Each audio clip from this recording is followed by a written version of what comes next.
Saludos y buenas noches. Un café con Max le da la cordial bienvenida a usted que cada noche nos sintoniza. Deseamos que su tiempo con nosotros sea agradable y de bendición para sus vidas. Que sea el tiempo de refrigerio espiritual donde el poder sobrenatural de Dios obre en usted y los propósitos maravillosos que Dios tiene se cumplan, donde la palabra sea la fortaleza del guerrero Hijo de Dios. Un toque del amor de Dios cambiará su atmósfera para siempre y lo llevará a cruzar la última frontera hacia su tierra prometida. La decisión es suya.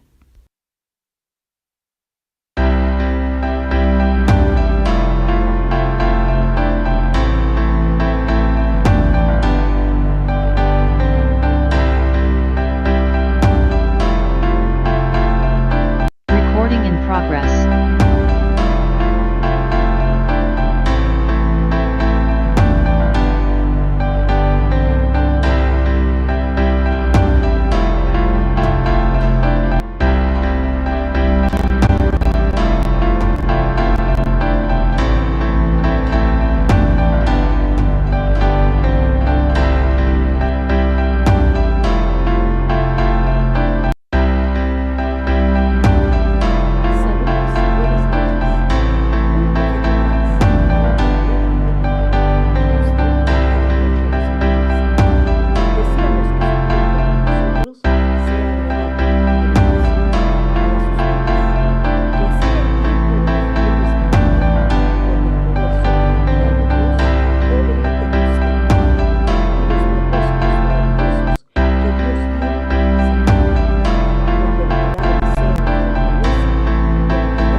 Hola familia, muy buenas noches.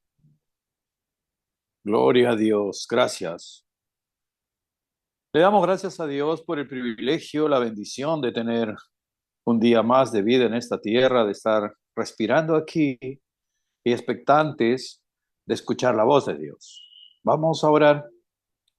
Amoroso y gran Dios, te damos gracias, Señor, porque en tu infinita misericordia tú nos mantienes con vida en esta tierra que tú creaste, porque tenemos un propósito aún por cumplir, Señor. Ayúdanos, Señor, a cumplir el plan divino, el plan original que tienes para nosotros, de hacer tu voluntad, oh Dios. Perdona todos nuestros pecados, reconocemos nuestra necesidad de ti, que sin ti no somos nada. Reconocemos que tú eres nuestro Señor, nuestro Dios, nuestro Padre, nuestro Salvador. Gracias, Señor. Padre bueno, en esta noche oramos por todas aquellas personas que verán el programa por el YouTube, por el Facebook, y nuestros queridos hermanos, la familia espiritual de la fe que nos siguen cada noche por el Zoom. Muchas gracias por esta gran familia. Bendícelos, alcánzalos, Señor, a todos ellos. Y sé tú, oh Dios, bendiciéndolos conforme a tus riquezas en gloria. En el nombre precioso de Jesús. Oramos también por la hermana Abelia, que está internada en el hospital recibiendo quimioterapia. Padre, bendícelo. Que tu espíritu de cáncer sea cancelado en su vida, en su cuerpo, que sea sanada. Padre, haz un milagro creativo en su vida. Ella es una hija tuya. Padre bueno, oro para que tu gracia y tu favor, oh Dios, sea dándole la sanidad que ella está esperando. Nosotros como familia oramos por ella en el nombre de Jesús. Bendecimos, Señor, a Julieta, nuestra hermana, que tú seas bendiciendo su corazón, restaurando su alma, cada área de su vida pueda ser restaurada por tu amor y por tu gracia. Solo tú puedes hacer eso, Señor. En tus manos encomendamos la vida de Julieta en el nombre de Jesús. Oramos también por Marco Jesús, por este niño, Señor, para que tú lo bendigas allá en Pedro Ruiz. Bendícelo, llénalo de tu amor y de tu gracia. Oramos, Padre, por Débora Villón, allá en Guayaquil, Ecuador. Bendice sus pies, Señor, y que pueda caminar, saltar, correr, bailar. Dios, sé tú, oh Dios, arreglando los pies de esta niña en el nombre de Jesús. Amoroso Padre, y del grupo cualquier persona que se encuentre delicada, que reciba su sanidad ahora en el nombre de Cristo nuestro Señor. Amén, amén y amén. Aleluya, gloria a Dios. Estamos en el curso de autoridad del creyente y estamos en la parte de los beneficios de vivir bajo la autoridad. Santiago 4:7 dice: someteos pues a Dios y resistir al diablo y huirá de vosotros. Acá de alguna manera nos enseña a que no tenemos que estar buscando al diablo en la cafetera, debajo de la cama, en la almohada, en el colchón, no sé, en la azucarera, donde se sentó fulano, donde se sentaba. No, o sea, no tenemos que andar buscando demonios. No somos cazademonios, cazafantasmas. No. Dice la Biblia que Satanás fue derrotado por nuestro Señor Jesús en una cruz y fue exhibida públicamente para que todo el mundo lo sepa. La derrota del enemigo, ¿correcto? Y a nosotros nos dice en Santiago 4:7: someteos pues a Dios, es decir, a la autoridad de Dios, ¿no? Y resistid al diablo y huirá de vosotros. Amén. Partiendo de allí. Ahora, en 2 Corintios 6:14 nos enseña, dice: no os unáis en yugo desigual con los incrédulos.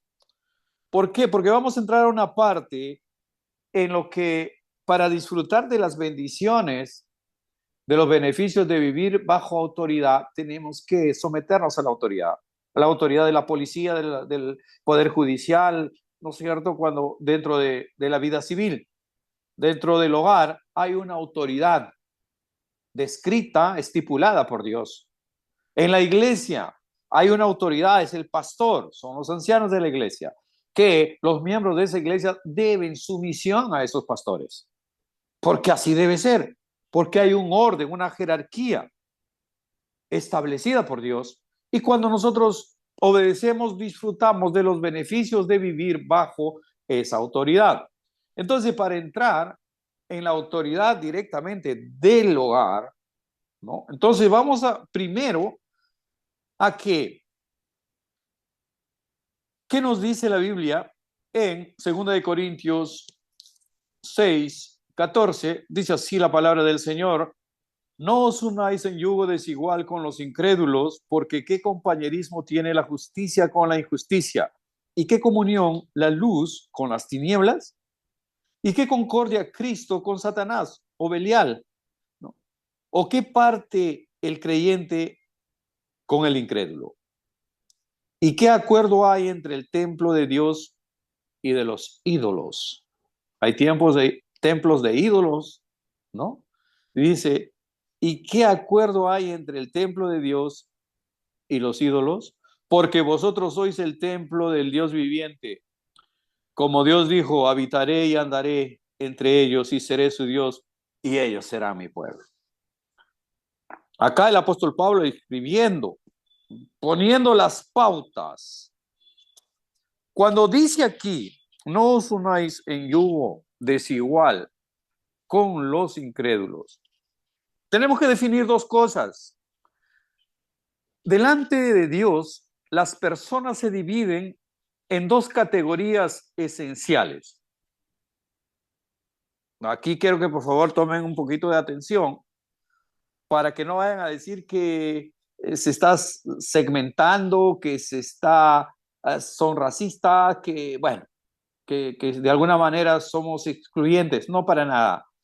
Delante de Dios, las personas se dividen en dos categorías esenciales: las que están en Cristo y las que no la están. Punto.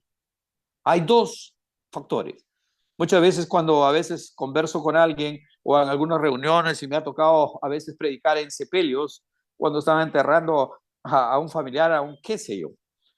Y les pregunto muchas veces, ¿no? Yo solamente tengo dos tipos de amigos: los que han aceptado a Jesucristo como su Señor y Salvador, y los que lo van a aceptar ahora. ¿De qué lado está usted? ¿De los que ya aceptaron a Jesucristo y es un hijo de Dios, o el que lo va a hacer ahora? Y los guía en una oración de entrega, y mucha gente acepta a Jesucristo ahí. A veces es bueno predicar en los sepelios. La gente está congojada y está viendo la muerte ahí en un cajón, Y bueno, a veces funciona y se gana almas también allí. Amén. Entonces, ¿no? Las que están en Cristo y los que no están, ahí está la diferencia. Por lo tanto, los creyentes no deben asociarse voluntariamente ni estar en íntima relación o asociación con los incrédulos, porque pueden traer abajo tu relación con Cristo. Esto incluye una sociedad en los negocios, en las órdenes secretas o en las logias.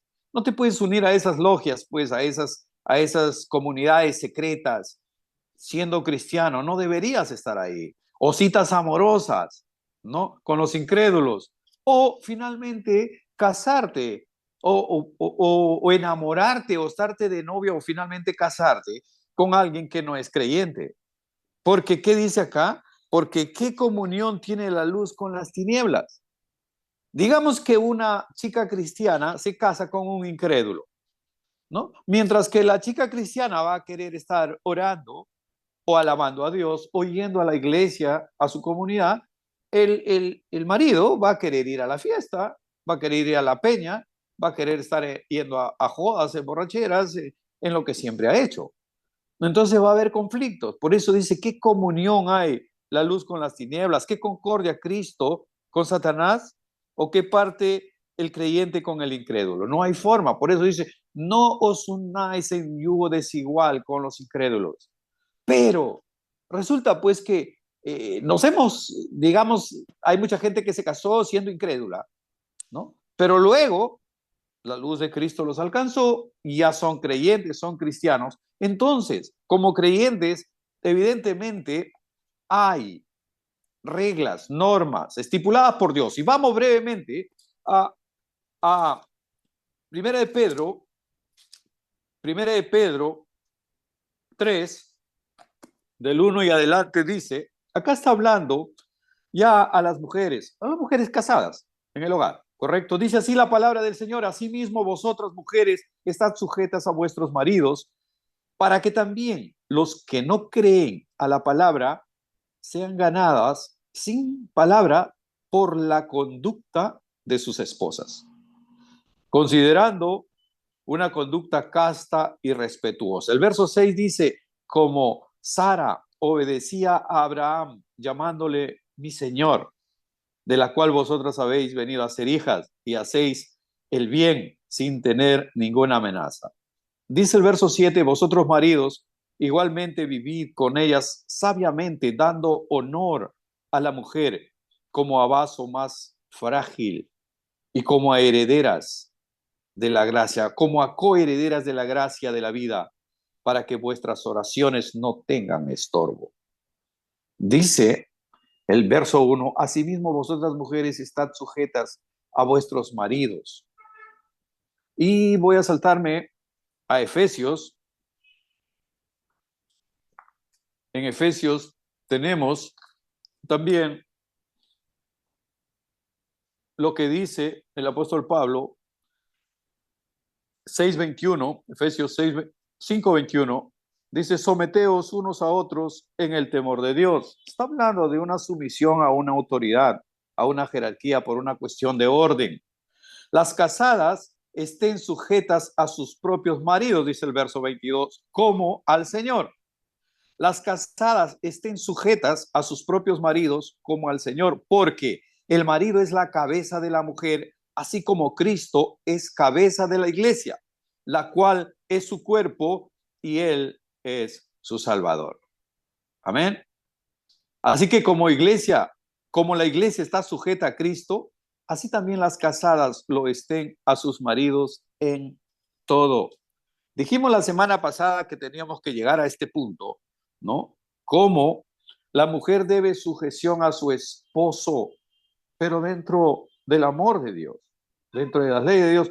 Ahora, sigo leyendo, en el verso 25 dice, maridos, amad a vuestras mujeres, así como Cristo amó a la iglesia y se entregó a sí mismo por ellas.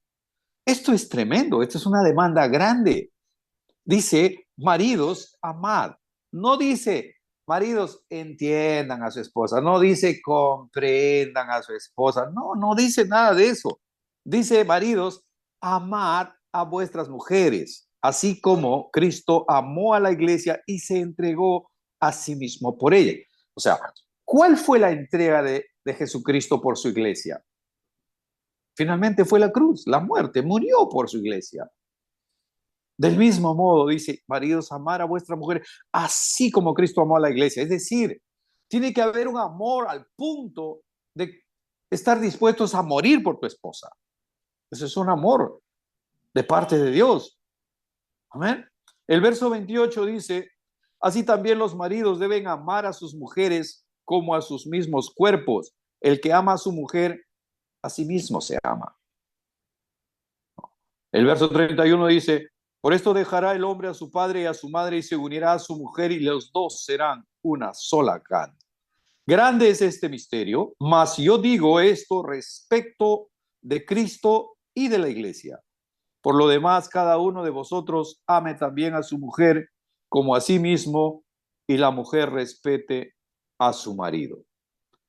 Aquí hay una norma, aquí hay una ley espiritual, aquí hay una autoridad establecida por Dios, ¿no? Que las mujeres estén sujetas a sus maridos. ¿Qué significa o qué quiere decir cuando una mujer debe estar sujeta a su marido? Acá vamos a reventar algunos globos religiosos y también algunos globos que no son religiosos también, ¿no? Esto no quiere decir para nada, mis hermanos, que el hombre está en un rango más alto que la mujer. No, olvídalo. No existe eso. Delante de Dios somos exactamente lo mismo. Cuando un hombre se une a su mujer en el lazo del matrimonio, dice la Biblia que ya no son dos, sino son uno solo. Que dejará el hombre a su padre y a su madre y se unirá a su mujer y los dos serán una sola carne, ¿no? Entonces, olvídese de que tiene que estar sujeta a su marido y que su marido es un patán, que su marido es un perverso, un malo, un hombre inicuo, un hombre injusto que abusa de su esposa. Eso no es correcto. Eso no es estar sujeto a su esposo, ¿no? Eso es perversión, eso es distorsión, eso es una aberración, eso es una maldad. Porque el hombre es más fuerte, es más grande, tenga que golpear a su esposa, maltratar a su esposa, ¿no? Sin considerar que esa esposa es una hija de Dios. Eso es lo más terrible, ¿no? Que tenga que maltratar a una dama, a una esposa. Por último, si son incrédulos los dos, no creen en Dios, no se justifica la violencia hacia una mujer por nada. No se justifica. Si la relación no funciona, ya definitivamente es tóxico todo eso. Bueno, pues caballero nomás, ábranse, váyanse cada uno por su camino, pero no terminen matándose, ¿no? Y más trágico aún cuando tienen niños, cuando hay unos bebés, unos hijos ahí. Eso es terrible. ¿Ah? Entonces ya queda claro que no quiere decir para nada que el hombre sea más grande, más alto o tenga mayor rango, ¿no? Un rango más alto, un estatus más alto que la mujer en cuanto a importancia, a poder, a unción o revelación, sino simplemente significa que el hombre, el esposo, es el líder de ese hogar, es la cabeza de ese hogar y que un día va a tener que rendir cuentas ante Dios. Dios le dirá, yo te di una esposa, ¿qué hiciste con ella? Yo te di unos hijos, ¿qué hiciste con ellos? ¿No? Entonces todos vamos a comparecer ante el tribunal de Dios y vamos a tener que rendir cuenta. La sujeción, estar sujeta, consiste en ajustarse a los mandatos de otra persona. Eso significa estar sujeto. Dice las mujeres están sujetas a sus maridos. ¿Qué significa? Es ajustarse a los mandatos ya de su marido. Es un acto externo de conformidad. La sumisión es una actitud interna del corazón. O sea, tú voluntariamente, en este caso la mujer voluntariamente, al casarse, sale de la cobertura de su padre. O sea, hasta que no se casa, es soltera, vive con sus papás, su papá es la cobertura de esta niña, de esta señorita, de esta adolescente, o bueno, de esta mujer. Papá. es su padre, ¿correcto? Entonces estaba bajo la autoridad de su padre. Pero cuando ella se casa, simplemente cambia de cobertura. Ya su cobertura no es su papá. Ahora la cobertura es su esposo, su marido. El sábado pasado se casó la Silvia, la hija del pastor César Bracamonte. Y tuvo el privilegio, el mismo pastor César Bracamonte casó a su hija. Interesante, fue muy, muy bonita la ceremonia y tal, ¿no? Entonces, ahí evidenciaba que su hija salía de la cobertura de él. Hasta ese día estaba Silvia bajo la cobertura de Pastor César porque él es su padre. Pero una vez que le entregaba a Timothy, su esposo, en el acto de matrimonio, entonces esa cobertura pasaba ahora a Timothy. Timothy de en adelante es el responsable de Silvia. Obviamente terminó la boda y ya se fueron a Cancún, a su luna de miel y tal. Entonces los dos son una sola carne. Ahora la cobertura de Silvia está bajo Timothy, su esposo, ya no bajo su papá. Es decir, ella está sujeta ahora no a su papá, sino a su esposo. Ella es una mujer casada ahora, es una señora de Timothy, ¿correcto? Entonces, del mismo modo, mis hermanos, nosotros cuando salimos del pecado, cuando estábamos muertos en nuestros delitos y pecados, cuando estábamos en la oscuridad, en las tinieblas, de donde el Señor nos sacó, salimos de esa cobertura del diablo y somos adoptados por gracia, por pura gracia de Dios. Él nos hizo aceptos en el amado y nos convierte, nos hace hijos de Dios. Y si somos hijos, entonces tenemos un padre, tenemos entonces una línea genética, tenemos herencia en él porque tenemos un papá. Es decir, no somos huerfanitos, ¿ok? Ahora, cuando en el verso 23 dice, porque el marido es la cabeza de la mujer, no la mujer es la cabeza del marido. Está estipulado bíblicamente. Es decir, mis hermanos, este es el plan de Dios dentro del hogar. Esta es la jerarquía. Así lo estableció Dios. Alguien debe tener en última instancia la responsabilidad de liderazgo dentro del hogar. Y la escritura lo asigna de manera inequívoca al hombre, al varón. A él le da la responsabilidad. En adelante, él tendrá que cuidar de esa esposa, tendrá que guardarlo, protegerlo, tendrá que alimentarlo, sustentarlo. El hombre como rey, porque dice la Biblia que somos reyes y sacerdotes, ¿verdad? Hemos sido instituidos reyes y sacerdotes para Dios, espiritualmente. El hombre cuando sale a trabajar cada mañana y se va al trabajo, entonces ahí al salir se pone su vestidura de rey y va a trabajar, va a conquistar, va a traer el botín, va a traer las ganancias a su casa para que su casa esté abastecida de alimento, ¿correcto? Pero él como rey en la calle, haciendo sus negocios, sus finanzas, su trabajo, él está ordenando gente, qué sé yo, ¿no? En lo que trabaje, pero cuando llega a casa, cuando él vuelve a casa, cuelga ahí en la puerta su traje de rey con el que salió a conquistar y se pone su vestidura de sacerdote. Ya en casa no es el rey que está mandando cosas ahí, lávame los pies, tráeme la comida, ¿no? No sé, pues préndeme el televisor, no lo sé. Y comienza a mandar como si estaría en el trabajo. No, ya no está en el trabajo, ahora está en el hogar. En el hogar él es el sacerdote. Él es el que ministra la oración, la alabanza, el tiempo de comunión con Dios. Él es el que viene y bendice a su esposa y bendice a sus hijos, porque él es el sacerdote que trae las ofrendas delante del Señor dentro de su hogar. Pero eso es cuando un hogar es cristiano, es creyente. Ambos son creyentes.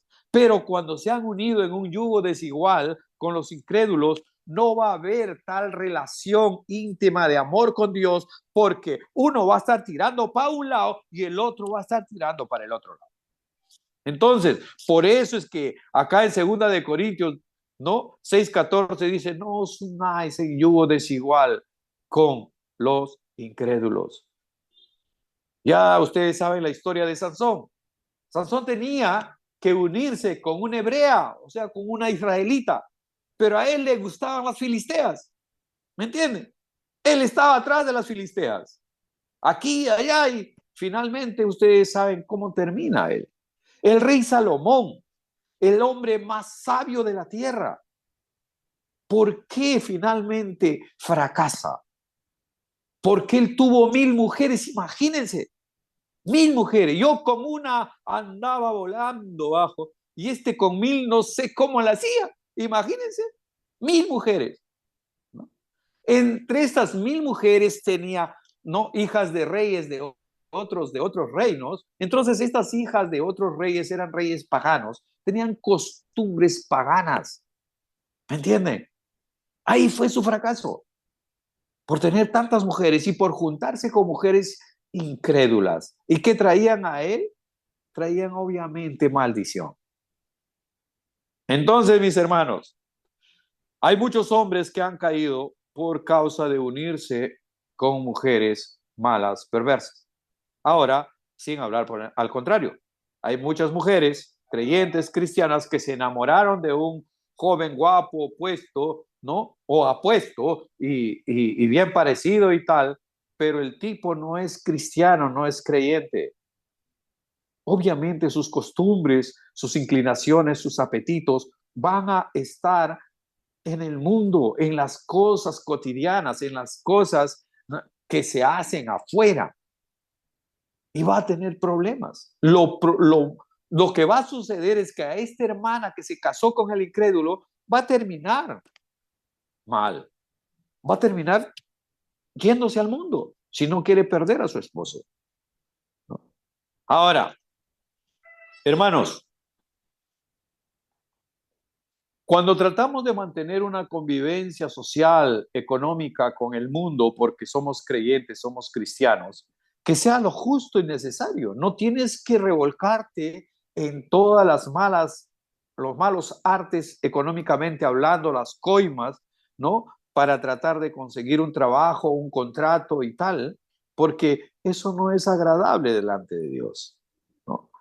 Ahora, si acaso una pareja se casó pues en el mundo y su esposo no es creyente, pero ella aceptaba a Jesucristo y está yendo a la iglesia, ¿no? Ahora tiene que orar por su esposo y estar sujeta a su esposo porque ella se ha unido en un matrimonio, en una relación de pacto, antes que él sea creyente.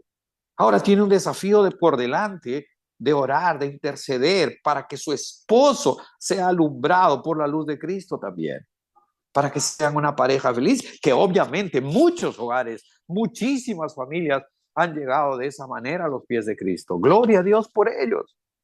Pero ahora que nosotros conocemos la luz, ya no podemos estar buscando filisteas en el mundo, porque vamos a fracasar, porque vamos a sonar, porque va a entorpecer nuestra relación con Dios, ¿no? Por eso Pedro acá dice al final, Pedro 3:7 dice: vosotros maridos igualmente vivid con ella sabiamente, dando honor a la mujer como a vaso más frágil y como a coherederas de la gracia de la vida, para que vuestras oraciones no tengan estorbos. Tenemos, mis hermanos, que ser amorosos con nuestras esposas, ¿no? No seamos ásperos con ella. Recuérdalo siempre que ella es una hija de Dios. Ella es la niña de los ojos del Señor. Y nadie puede tocar los ojos del Señor sin que el Señor saque su mano, ¿no? No la maltrates, no la menosprecies. Ella y tú son una sola carne. Somos uno solo delante del Señor. Horrenda cosa es caer en manos del Dios vivo. Cuando tú maltratas a tu esposa y tu esposa es una hija de Dios, acuérdate que su padre es Dios. ¿Me entiendes, no? Entonces, en algún momento vas a tener que verte, vas a tener que rendir cuentas al Señor por esa esposa que el Señor te ha dado, ¿no? Yo En estos 33 años que tuve de casado, de esta enorme bendición inmerecida de tener una esposa maravillosa, se los digo con toda honestidad, yo la trataba con mucho amor. Yo siempre la decía, ella es la mujer más hermosa del universo y todos sus alrededores. Siempre la decía, princesa preciosa. Siempre la decía, tú eres mi reina. Siempre la decía, tú eres la mujer más hermosa del universo. No. Cuando el Señor la llevó a su presencia, Rolando Bedoya, ustedes lo conocen, el pastor Rolando Bedoya de Arequipa, vino a visitarnos unas semanas después. Él tiene una hija en Argentina, está estudiando medicina, Surizadai. Entonces, al saber que Madeleine había fallecido, en su tristeza le dice a Rolando, a su papá, papá, si alguna vez yo me caso, voy a querer casarme con un hombre como el hermano Max, por la forma, cómo trataba a Madeleine. Y vino y me lo dijo en mi cara y lo dijo delante de Caleb. Y para mí fue algo tremendo que alguien pueda decir o referirse a mí de esa manera. La extraño, sigo amándola, sé que está en la gloria de Dios y que cuando vuelva para allá, para casa, nos encontraremos allí. Pero tengo de alguna manera en mi corazón la tranquilidad que cuando estuvimos juntos, 33 años, hice hasta lo imposible por agradarla, por tratarla como al vaso más frágil, tratando de honrarla, tratando siempre de darle honor, porque era una hija de Dios. Amados hermanos, gracias por estar allí, por acompañarme todas estas noches. Oro porque sus hogares sean bendecidos. Esposos, por favor, amen a sus esposas. Ustedes no saben cuándo será la última vez que le digan, te amo. A mí el Señor me dio el privilegio hasta el último segundo de la vida de mi esposa de decirle, no te preocupes, princesa, para eso estoy aquí, yo soluciono eso. Es lo último que le dije, es lo último que ella se llevó al cielo, que lo traté como una princesa. Que Dios los bendiga rica y abundantemente, que tengan una noche de paz y una vida sobrenatural en Cristo para la gloria de Dios. Que sus hogares sean bendecidos, que las bendiciones se multipliquen en sus hogares, que los milagros se realicen en casa y que la buena salud sea su inseparable compañera el resto de sus vidas en el nombre de Jesús. Muy buenas noches, familia. Si Dios permite, mañana, en este mismo horario. Bendiciones.